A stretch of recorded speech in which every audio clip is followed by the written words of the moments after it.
Hi, I'm Barbara Rimkunis, and this is your Exeter History Minute.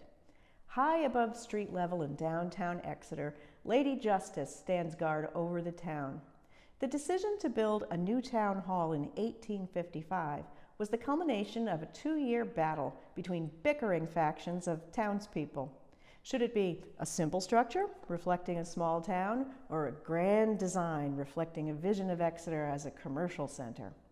In the end, the visionaries won, and the new town hall housed both the offices of the town of Exeter and Rockingham County, including the new county court. As part of this design, architect Arthur Gilman included a large wooden statue of Lady Justice, standing tall on the very top of the cupola. There was no public statuary in Exeter at that time, and townsfolk weren't quite sure what to make of her. The local newspaper said the statue itself looks perplexed at its location on the dome of the building, and that the community, having the fear of her two-edged sword and scales before their eyes, are walking soberly and discreetly. If vice is still abroad, she shrinks into cellars or retreats behind the good lady's back. Popular depictions of justice often involve the elements seen on our statue. In a tradition dating back to ancient Greece, justice is portrayed as a woman. In one hand, she holds the scales of justice for weighing the evidence before her. In her right hand, she grips the double-bladed sword of justice, ready to mete out punishment quickly and efficiently. A bit like your mother, really. Exeter's justice, like many similar courthouse statues, is blindfolded. Although it may seem that justice should be eagle-eyed, checking into every bit of possible evidence, the blindfold is symbolic of objectivity. In this way, justice is reached in an unbiased way.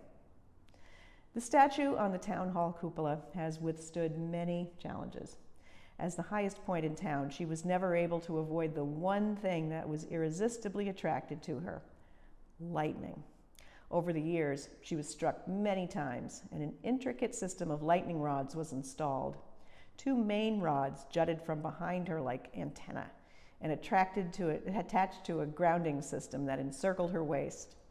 A Halloween storm in 1917 nearly destroyed her. She was struck so hard she was tipped at a dangerous angle. It was the lightning rod wires that kept the statue from falling. She had to be taken down and repaired. Here's a photo with some of the workmen who reported that she was over 7 feet tall and weighed over 500 pounds. A new body from the waist down was created before she was again hoisted to the top of the cupola. For years, upkeep was mainly limited to putting ever-increasing layers of paint on her. By the 1950s, this was seen as a great expense. It was proposed that the entire pricey cupola be removed from the town hall. After all, did we really need it? Here's what that might have looked like. Thankfully, historic-minded Exeter residents refused to let that happen. At the town meeting in 1958, they approved $9,000 to repair the cupola and statue. She continued to stand aloft until the remnants of Hurricane Bob blew through in August of 1991. The poor, battered statue was again removed. This time, she needed a complete replacement. Sculptor Langford Warren of Kittery, Maine, replicated the piece, this time in sturdy mahogany instead of pine. The original statue now lives at the Exeter Historical Society. Warren's replacement stands proudly atop our town hall.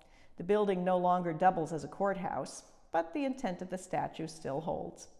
As a letter writer to the Exeter Newsletter wrote back in 1855, "The artist and sculptor may paint and mold the form, but the fire from heaven which makes it a living soul can neither be stolen nor created." Many thanks to photographer Joe Stagnone for providing us with the amazing aerial images of this statue.